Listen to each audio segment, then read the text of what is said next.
دعویٰ کرتے ہیں صاحب اللہ نے دو چیز دی ہے اور دو ہی پر عمل کرو. ہم اہل حدیث ہیں اور انہوں نے کیا غضب ڈھایا. کالج میں پڑھنے والے, کالج کے اسٹوڈنٹ اور ہیڈ ماسٹرز وغیرہ, رکشہ چلانے والے, پکوڑی تلنے والے, بال بنانے والے, چپل سینے والوں کے ہاتھ میں بخاری دی اور وَلَقَدْ يَسَّرْنَا الْقُرْآنَ لِلذِّكْرِ فَهَلْ مِن مُدَّكِرٍ. اللہ نے قرآن کو آسان کیا. قرآن پڑھو, اپنا دین سمجھو. حدیث پڑھو, اپنا دین سمجھو. کسی مولانا مولوی کو پوچھنے کی ضرورت نہیں ہے. خود ہی قرآن حدیث پڑھو, خود دین پر عمل کرو. ماشاءاللہ. اب آپ ہی لوگ قرآن حدیث پڑھیں گے تب تو مدرسے کو بند کر دینا چاہیے. امام ملت, یہ جو بڑے بڑے جبال علم یہاں بیٹھے ہیں, یہ مفتی فاروق بیٹھے ہیں, یہ مفتی سرفراز بیٹھے ہیں, یہ حضرت مولانا عبدالعلی فریدی بیٹھے ہیں, اور کون قاضی صاحب بیٹھے ہیں, بڑے بڑے علماء یہاں بیٹھے ہیں. آپ کو معلوم ہے یہ مدرسے میں گئے 8 سال تک پہلے ان کو درس نظامی پڑھایا گیا, آخری میں ان کے ہاتھ میں بخاری دی گئی. ماشاءاللہ, یہ تو پہلے ہی دن بخاری کھول کر مسئلہ نکالنے لگتا. ہمارے یہاں ایک حجام صاحب ہے, بال چھلتے چھلتے صحیح بخاری سناتے ہیں, بال چھلتے چھلتے. ایک صاحب میرے پاس آئے, میں مدرسے میں بیٹھا تھا, لنگی اور بنڈی میں, واللہ باللہ میں سچ کہہ رہا ہوں, جھوٹ نہیں بولتا ہوں. کچھ مقرر ایسے ہوتے ہیں ہمارے یہاں جن کو قدم قدم پہ وہاں بھی ملتا. میں وہاں گیا تو وہاں بھی ملا, وہاں گیا تو وہاں بھی ملا. جو واقعہ میرے ساتھ ہوتا ہے میں وہی بتاتا ہوں. میں دارالفتہ میں بیٹھا تھا, ایک صاحب آئے لنگی بنڈی میں, بولے مولانا خط پڑھ دو. میں نے کہا ہم تمہارے نوکر ہیں, خط پڑھے؟ تو بولے مفتی صاحب پڑھنا نہیں آتا, اسی لیے آپ سے کہہ رہا ہوں پڑھیے. خط کھولا صاحب میں نے, ان کے گاؤں سے خط آیا تھا ان کے بھائی کا. سلام و دعا کے بعد معلوم ہو کہ ہم سب خیریت سے ہیں اور پورا گاؤں تقلید کی گندگی سے پاک ہوا. اب ہر شخص ڈائریکٹ قرآن حدیث سے مسئلہ نکالتا ہے. ماشاءاللہ. اور یاد رکھو, شہر میں جا کر تم کہیں بگڑ مت جانا, کسی مولوی مولانا سے مسئلہ مت پوچھنا. جو بھی ضرورت پیش آئے کتاب اللہ سے اور صحاح ستہ سے اپنے مسائل حل کرنا, کسی مولوی مولانا سے مت پوچھنا. اب میں بس کرتا ہوں اس لیے کہ جو صاحب خط لکھ رہے ہیں ان کو ذرا جلدی ہے. آپ تو جانتے ہیں میں لکھنا نہیں جانتا ہوں.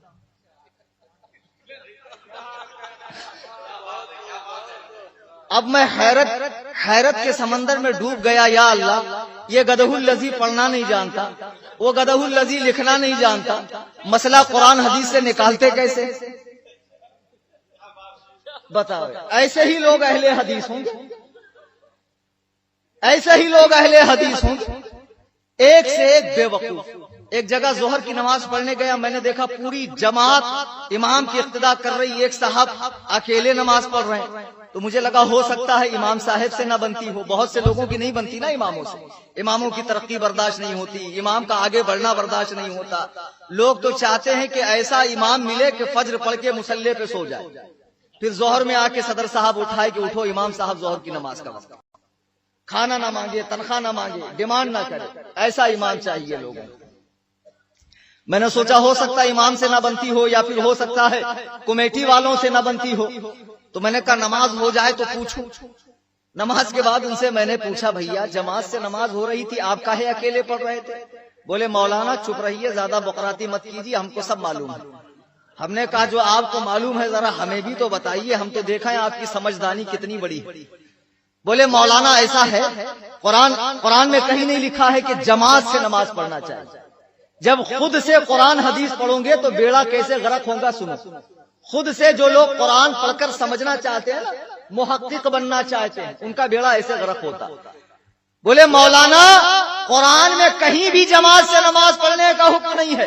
میں نے کہا ہے تو قرآن میں وَارْكَعُوا مَعَ الرَّاكِعِينَ, رکوع کرنے والوں کے ساتھ رکوع کرو. تو ان کی رگیں خباثت پھڑک گئی. کہا مولانا صرف رکوع کا لکھا ہے, پوری نماز کہاں ہے؟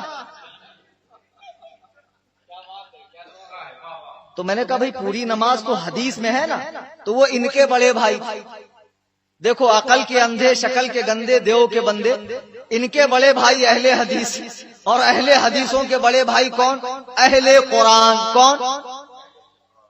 وہ اہل قرآن تھے.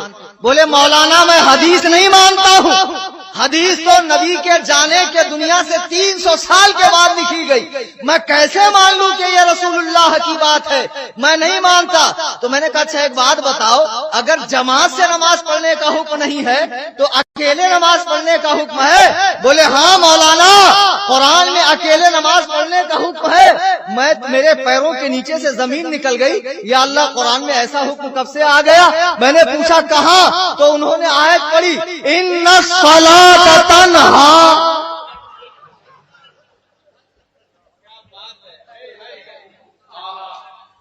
ارے باپ رے باپ، بے شک نماز اکیلے پڑھو۔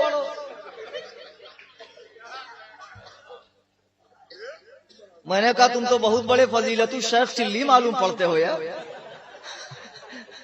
تنک نیچے بیٹھو تو آپ کے وجود نامسعود کو نیچے رکھو۔ تو وہ سمجھے بہت اچھا بولا میں، ہاں تو بیٹھ گئے۔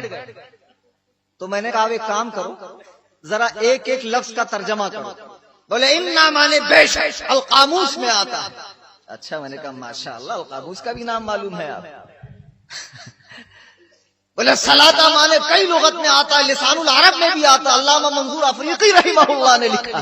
میں نے کہا ماشاءاللہ۔ اب میں نے کہا تنہا مطلب؟ بولے اس کا مطلب دیکھنا کیا ہے، سبھی جانتے ہیں تنہا مطلب اکیلا۔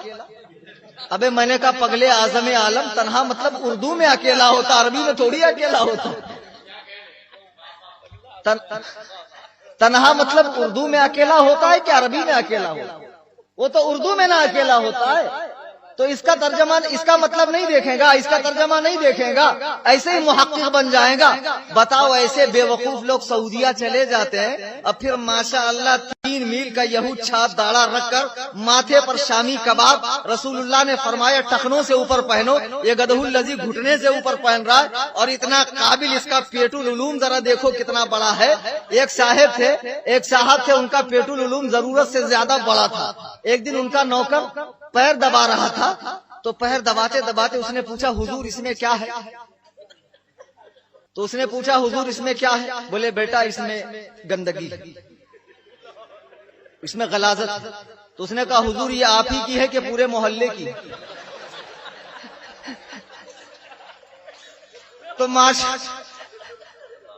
ماشاء اللہ ایک سے ایک قابل لوگ قرآن حدیث کی تحقیق کر رہے ہیں۔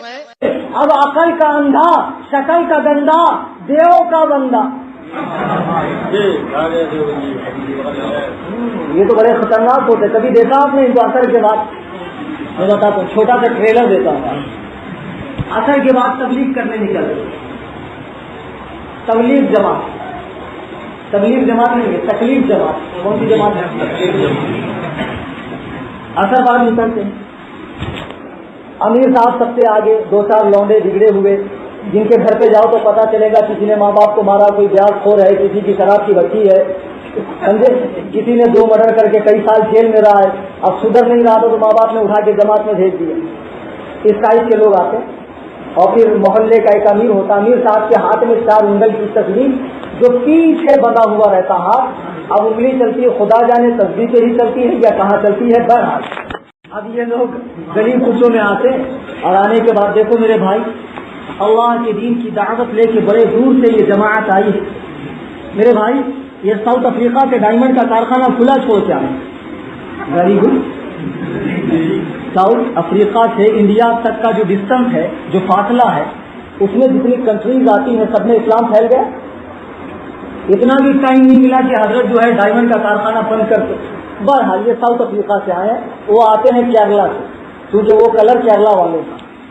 پھر اس کے بعد کچھ گورے گورے کشمیر سے پکڑ لیں گے، صاحب یہ امریکہ سے آئے ہیں، اللہ کا دین بڑے خطرے میں ہے، اللہ کے دین پہ بڑی مصیبت ہے، اور آپ ہمارے ساتھ چلیے، مسجد میں آئیے، اللہ رسول کی بات ہوگی۔ کس کی بات ہوگی؟ ان سے بولو ابھی عقل کے، جب اللہ رسول کی بات ہوتی ہے تو بیچ میں جبریل بھی نہیں جاتے، کہتے اگر یک سرمویہ برتر پڑا نہیں، سمجھدانی چھوٹی ہے آپ لوگوں کی۔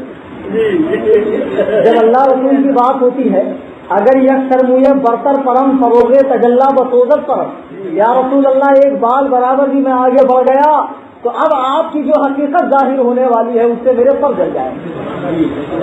جب اللہ رسول کی بات ہوتی ہے تو جبریل بھی بیچ میں نہیں جاتے تو ہم کیا کرنے جائیں.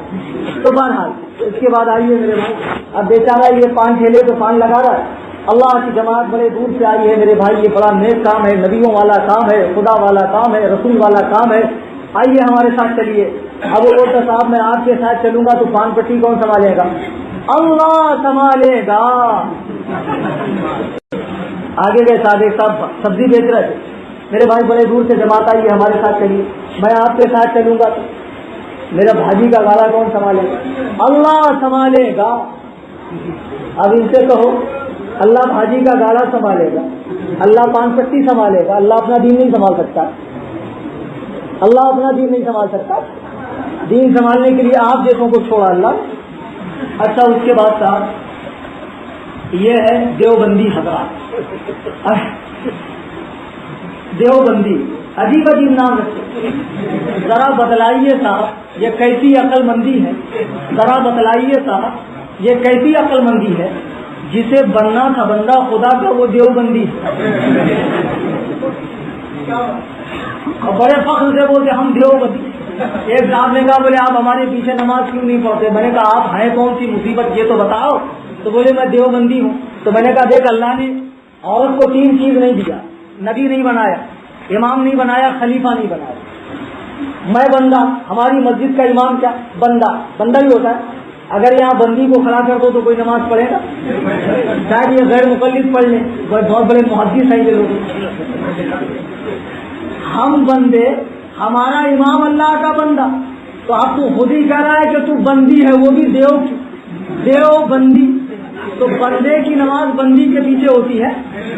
بالکل نہیں ہوتی. تو مسئلہ تو کلیئر ہو گیا, زیادہ جھگڑنے کی بات ہی کیا.